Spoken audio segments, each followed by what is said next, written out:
to welcome you to the event, to indicate at the end of it you're welcome to stay and have whatever remains of the tea and coffee, the supplies for which are rapidly dwindling over there. My name is Richard Shaw. I'm Professor of Politics out at Massey University, and I'm grateful to both Nicky and Josephine Serelak for the opportunity to introduce Nicky. He doesn't need a great deal of introduction, so I won't spend much time doing that. I'll just frame what it is that Nicky will be speaking about and then pass the floor over to him. Before doing so, though, you all need to turn to your left and look at Louisa McKenzie, who's over there. We want to say thanks to Bruce as well. Bruce has copies, or Louisa has copies of the book that Nicky and John Stephenson have recently published. I think she has copies of others of Nicky's work as well. Nicky Hager, who's down here, is from Levin. So he's almost a homeboy, but he's other important things as well. He's an investigative journalist of which we don't have a great number in this country. He's published 6 books, each of them dealing with hard stuff, like international espionage, like well-funded, sleek public relations campaigns against environmental initiatives. He's published books to do with immoral and unethical and illegal political activity in this country of ours. In other words, what Nicky does in a way which is almost but not quite unprecedented in Aotearoa, New Zealand, I think, is that he directly speaks truth to power. And as a consequence of that, from time to time, he pisses people off. And here are 3 of the things that you will rapidly find with a quick Google if you go for Hager abuse or some combination of those words. There is a libertarian blogger out there called Liberty Scott who describes Nicky as an attention-seeking pseudo, an agitprop activist, a far-left, anti-Western, anti-capitalist, and there's no punctuation in any of that at all. It's just a blah, blah, blah, blah. Cameron Slater, who features in Dirty Politics over there, shortly after the publication of that book, indicated that we're dealing here with Nicky Hager, who is once again selling books and making money from the proceeds of crime. But the one that you'll be most familiar with, I think, was the assessment of Nicky from the former Prime Minister John Key, who described him as a left-wing conspiracy theorist, which might be a badge of honour in some sections. The interesting part of that interview is that when he was asked by the interviewer to justify his particular assessment of Nicky, he said, "Because I think he is." If Nicky Hager is producing these kinds of responses from people in positions of media and political and economic power, then he's doing something which is an important function, I think, in a democratic society such as ours. What he's here to talk about today is John Stephenson's, Nicky Hager's recent book, Hidden Run, the New Zealand SAS in Afghanistan and the Meaning of Honour. There's a key allegation in this book. There's a great deal more in the book, which you're about to hear about. But the allegation that has attracted most media attention since its publication is that in 2010 the SAS led a retaliatory raid against Afghan insurgents following the death of an SAS comrade. The raid led to 6 civilian deaths and 15 injuries. There's also an allegation in the book that those particulars are directly at odds with assurances which were given by the then Prime Minister and has subsequently been given by at least 2 Ministers of Defence, that no New Zealand soldiers had been involved in the killing of Afghan civilians. I'm going to leave it to Nicky to deal with the particulars of the book, the fallout, the reactions to the publication of the book. But I think it's important to acknowledge before he does so that there are any number of important questions that he raises and has raised over a long and important career. In the context of the most recent publication, at least 3 of those things concern civilian-military relationships in the Defence Force, our national obligations to uphold the international law regarding human rights, and not least importantly, the transparency of information, both the information which swirls around within the government machine, but also that information which finds its way out or not, as the case may be, into the public domain. Thank you for coming. Please welcome Nicky Hager.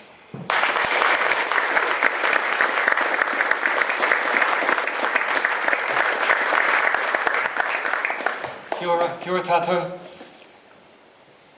Thank you very much for coming out tonight. A special thank you for open-mindedness if there are people here from Linton. And if anyone is here from Linton, I want to start off by saying that some of the reaction from the military has been as if this is an anti-military book, which it is decidedly not. The book wouldn't exist if it wasn't for the fact that people in the military are concerned about the issues which we are now raising on their behalf. And I wrote the book. John and I researched it, I did the writing. I wrote it with a copy of the New Zealand Defence Force Code of Conduct card, which all soldiers in the military are supposed to carry, which was my guide for what was reasonable and what wasn't. It wasn't the left-wing conspiracy theory code of conduct, it was the military one that I was judging the actions by. And my belief is that most people in the military, if they found out the facts for themselves, in other words, if they read the book, would have a reaction no different to any other New Zealander, because these are mainstream New Zealand values. These are the things that distinguish us as a country. They're about who we are and what we believe in as a country, down through our history, which were values which went all wrong in the story which I'm going to tell you about tonight. Normally when I work on a project, it's one which has been kind of cooking away in my brain for ages, and I've been thinking, why doesn't somebody write about such and such? And I eventually find the sources, and I collect the research, and I drill my way down into a subject. And this current one was completely different from normal. What happened with this project was that I was going about my ordinary life. In fact, I was touring the country talking about dirty politics. And at the end of a meeting like this, somebody had hung around at the end, and when the rest of the people had gone, I suddenly found this person next to me and who said that he'd had something on his mind for years and he wondered if we could get together and talk about it while I was in the town. And so we met the next day in a grotty, empty daytime pub, and in the next couple of hours I heard all the main parts of the story which would eventually form the book. That there had been this death of a New Zealander in a roadside bomb in Afghanistan, that the troops had got what he said was angry and full of vengefulness, and that they had led a raid which was careless, called Operation Burnham, a raid that was raid on two little villages. It was careless and misjudged with poor intelligence. And within hours of being there, everyone who was in the loop of what was going on, who was on the ground there and who was on the loop of it, knew that there'd been a considerable number of civilians, innocent people killed and injured. And what he was saying was it had been weighing on his conscience ever since. And he thought about doing things and he'd put himself off, and finally he'd heard I was talking in the town, and so he'd come along there. And even then he hadn't been sure he would do it, and finally at the end he turned up and tried to decide to talk to me. And that's where the project comes from. What happened was, over the next 2 years, I got to know this guy really well in a whole series of meetings, cross-checking things, re-interviewing him on all the different parts of it, poring over maps and photos. And at the same time, because it was Afghanistan, it was a well-hidden, very difficult to document story. I worked with my colleague John Stephenson, who's the only New Zealander who really has the necessary skills to operate on the ground in Afghanistan. He's the New Zealander who can do that. And so I was very lucky that he agreed to work with me. And I predominantly worked in New Zealand, with that first person, and then with a succession of other military people who agreed to talk to us. And he worked in Afghanistan talking to Afghan military people and Afghan intelligence people and Afghan government people, and particularly the villagers who had been affected. And we set up this good system where we could leverage off each other's information, because if I was hearing something from the people, New Zealanders who'd been on the ground there, he could then take those facts and I could write some questions, he could check it with the villagers, and then he'd hear what the villagers say, and I could check it back with the people who'd been on the ground. And bit by bit, we pieced together the story which I'm going to tell you about in a minute. So that's where it came from. It came fundamentally from people in the military and around the military and the villagers who were affected, whose lives it had changed, and who were willing to help because they weren't sleeping comfortably with it. I'll give you a bit of an overview of the book, and then what I think are some of the contributing issues which led to these things happening, and particularly led to the cover-up the way it went. And then I'll talk a little bit about the government's reaction. And then the thing which I'm most looking forward to, which I think everyone should do when they've written the book, is that I will welcome as many questions as you want to ask and as curly questions as you can think up. And that will make it a much more interesting evening. Thank you. So you probably heard the basic outline of the book, and we've just repeated it recently, which is that there was New Zealand had been lucky, or actually New Zealand had been deliberately the New Zealand troops in Afghanistan had been lucky enough that Helen Clark's government had chosen a relatively safe area for them to be. That's the Bamiyan province. And they'd been there for years. They'd been there since the end of 2003, in a place where there weren't bombs going off most of the times, and there wasn't fighting, and they weren't having the bloody time that was going on in the southern Afghanistan. But that started to change about 2009, 2010, when the Taliban commanders across the border, across that old English line up through those mountains, across in Pakistan, decided to empower a new group and fund a new group of insurgents who would target the New Zealanders in Bamiyan. And suddenly there was a change there, and there was a succession of roadside bombs that nearly got people. There were attacks on police stations in the middle of nowhere in that western end of the Himalayas, which is the setting of the story. And then finally, in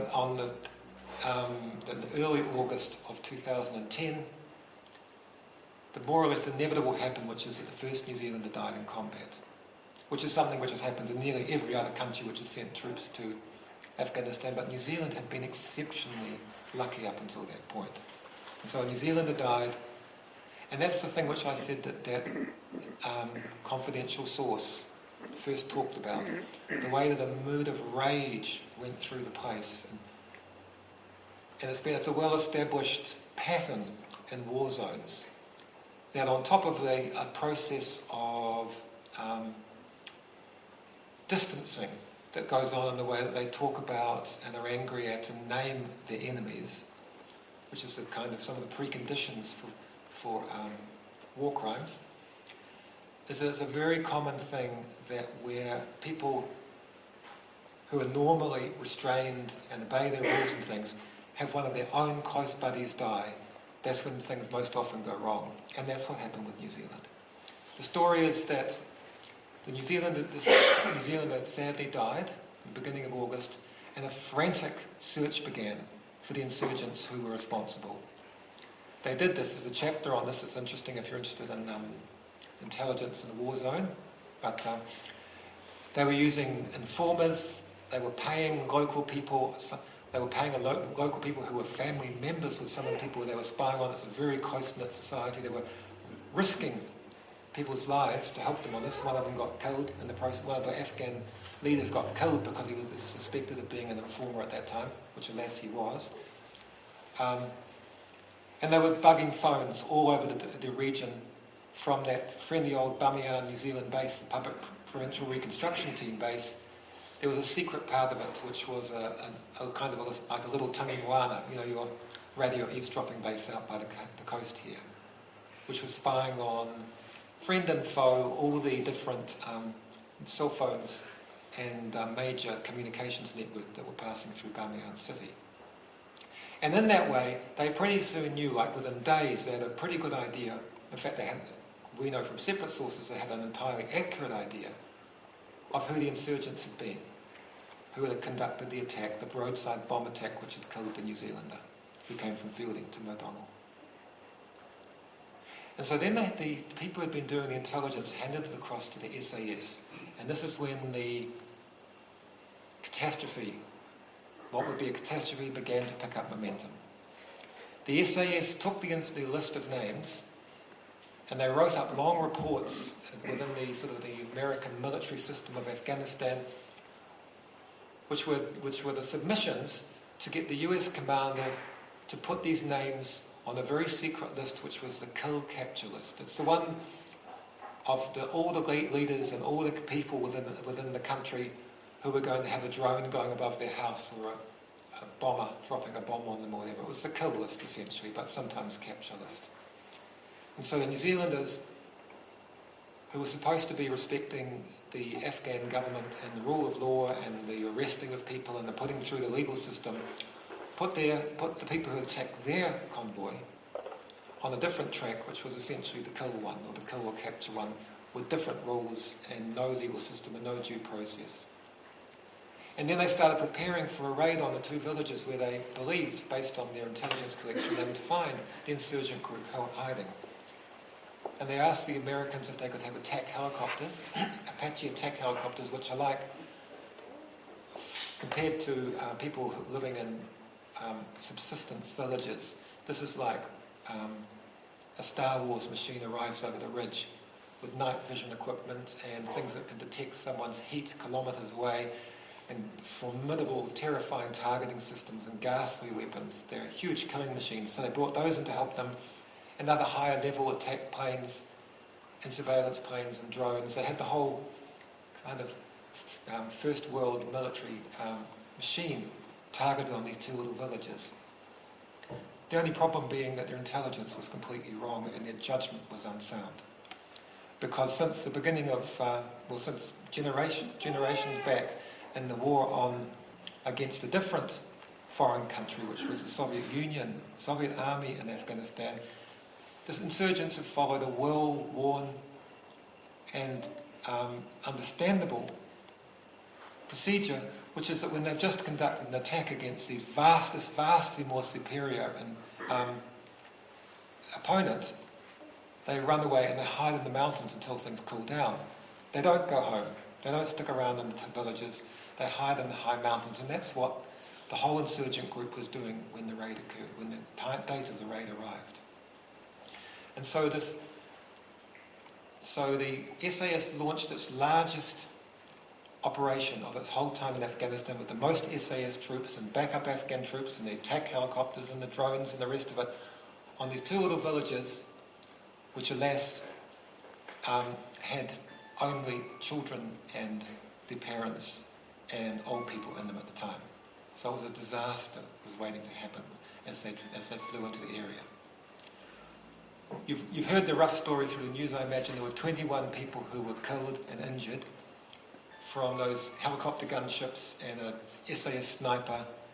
At the same time, there were about a dozen houses that were blown up and burnt down. And most revealing, I guess, of the mood that was going on is that although they knew that there had been extremely heavy fire on these urban areas, these villages, these built-up areas where families were living, there was no effort at all to go and help the wounded. And so there were people who lay on the ground and died, and who didn't get help till they were, later the villagers took them miles across country by foot from this roadless valley before they got help. So at the end of the mission, the SAS broke the last of its most solemn undertakings, which is that they're supposed to always help any injured people, friend or foe, but they didn't even do that. And then they never came back. The normal thing in Afghanistan is that if there's an attack and there's a chance that civilians are being hurt, which they knew from the very next day, because I've talked to people who read the intelligence reports and knew what was happening. So from the very next day, they knew people had been hurt, and the usual thing that happens in that situation is that some military people will come back there and say, "Oh, we're terribly sorry, ma'am, mistakes happen," and they give some aid, or they pay out for the families who have got dead people.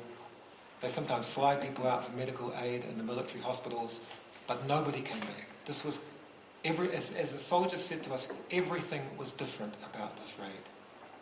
And so the New Zealanders never went back, they never said sorry, they never checked, they never found out, they never visited the place, and they never gave any kind of assistance to people whose lives they had shattered and whose houses they had burnt down and blown up and things.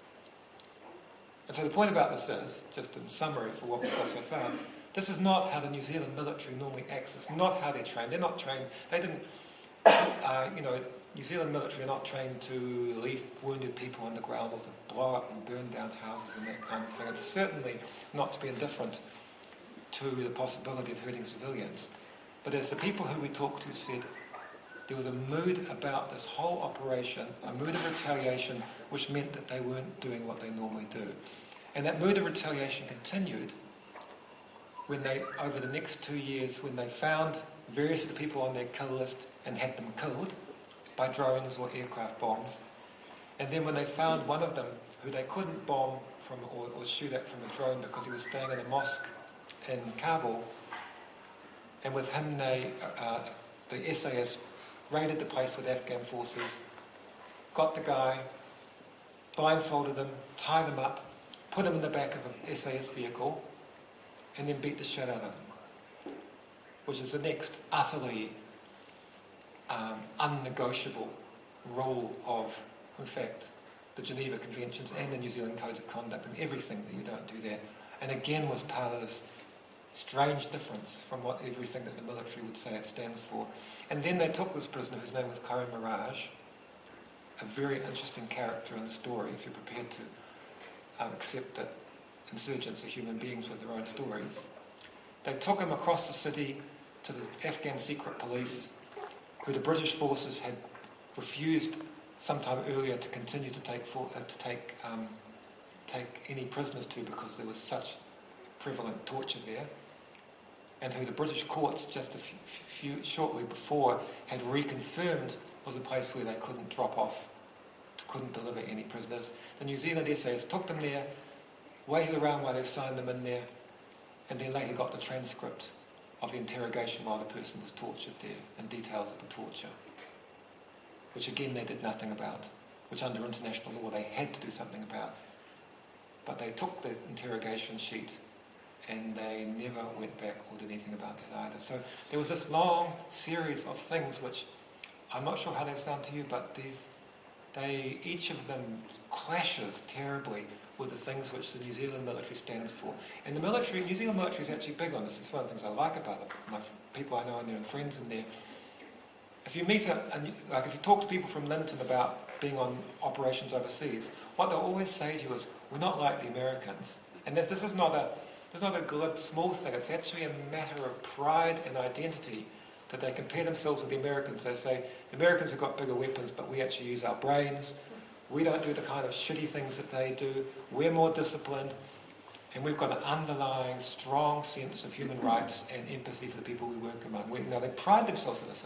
And we should be glad that they pride themselves for that, because that's what they normally do. But when they don't do it, what should go on? And the problem is that what went on is that from the very first day, when they realised that they had killed innocent people and that the huge attack they'd done on the insurgents turned out to not be insurgents, they decided to cover the whole thing up, like completely cover it up. And one of the most